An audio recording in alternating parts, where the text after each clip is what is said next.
Hey, it's Adam here, and you're watching The Culture Hack, where we're talking about how to create engaged workspaces that unlock the potential of your teams and drive your business forward in ways you've never seen. So stay tuned. Hello, and welcome to The Culture Hack. I'm very excited to have Judith Virag on with me today. She is the CEO of Clean Club Calgary, and she has one of the funnest and most engaged teams that I've ever come across. So welcome, Judith. Thanks for coming on the show. Thank you. Thank you, Adam. How are you?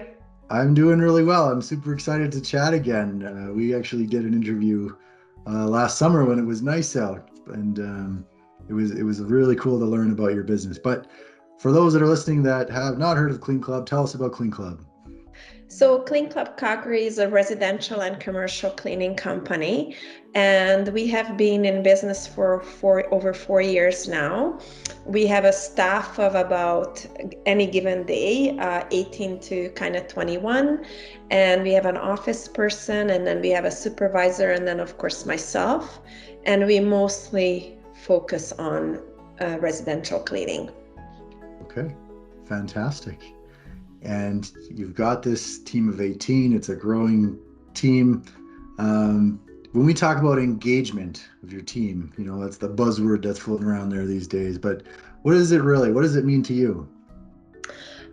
It means a lot of things, and we work it into their core values. So one of the core value that I can bring to this is being reliable. So of course, as an employer, I need to do a lot of things around that they are reliable and they understand exactly what that means. And then, they kind of understand what they need to be doing, and they know where to go, what to do, what to clean, what to not to clean. And then I think it's also important for them to know where the information is so they can access it. So engagement to me, and I think we're going to talk a little bit more about this, it's all about communication. Right. So it's making your team feel like they know what they have to do, they know where to get the information they need, they know where to go to ask questions. It's they just feel very comfortable, like they're taken care of, and they can go about their business. Okay, I love that. Now, it's not always easy, as you know. So I love to talk about any specific challenges or obstacles that have come up for you that you've been able to navigate. Are there any stories that you'd like to share?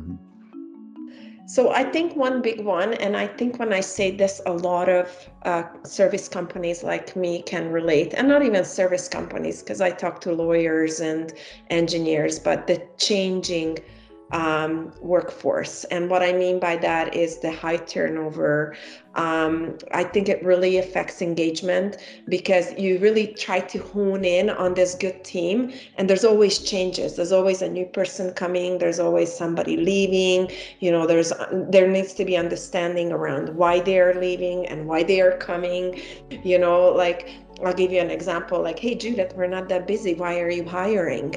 And because they don't know, because they're the employers and I am the employee, and I know myself that I always have to be hiring. So I think that is really really challenging, and what's also challenging is the different way of understanding how people take in information. Some people are very visual, some people are verbal, so it's just how they take that information, how they retain that information is also difficult for a business owner and for a supervisor, because we have to navigate all these different ways of people understanding. So I think we have to be good people readers, if that's kind of a word. And I think also what has been challenging is how the generations coming up now, they just have a different level of caring.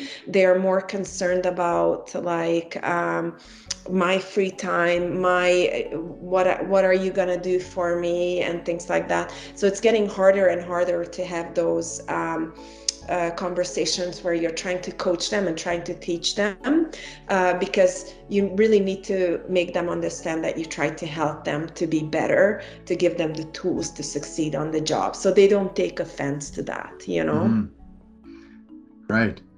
I mean, I think more and more this idea of empathy and listening, and it's not easy. There's generational gaps, there's cultural gaps, there's language barriers. I read once, if you're sick of your message, then that means you've almost communicated enough. Keep going even more, right? Exactly, exactly. So, okay, that's very cool. So, as you look forward, right? If you imagine your team is going to grow, you're going to continue to produce the excellent service that you do. Like, what ideas or what predictions do you have for the coming year regarding keeping your team engaged and keeping them excited? So there's quite a few things that we do because we are remote. So we only see each other every 2 weeks when we have our biweekly staff meeting. We use Slack to communicate. And through Slack, I really encourage also personal stuff. Like I myself post on there and say, hey, this is the weekend and this is what I'm cooking, or, something funny happens with my cat or whatever. So it's kind of like we use it a little bit more like just to get to know each other a little bit more.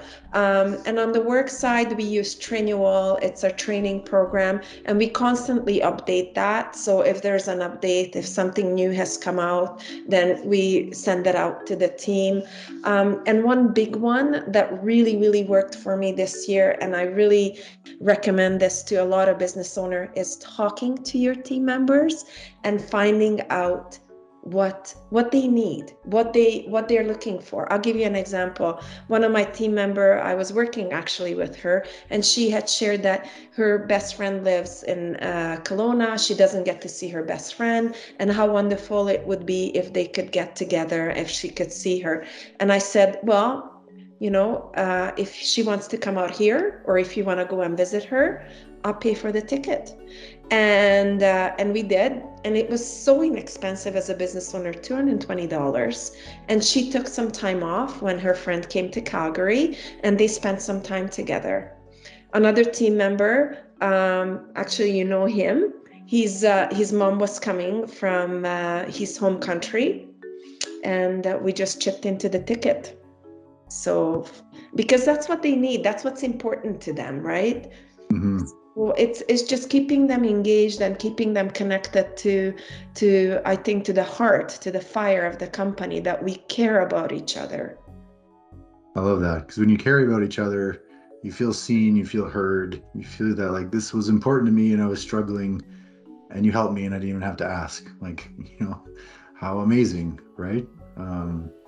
So that's really wonderful to hear that you've created this environment, and that I'm sure you will continue to find these ways to really give back and to your people that work so hard. So really appreciate those insights, Judith, and thanks so much for sharing. I really appreciate it.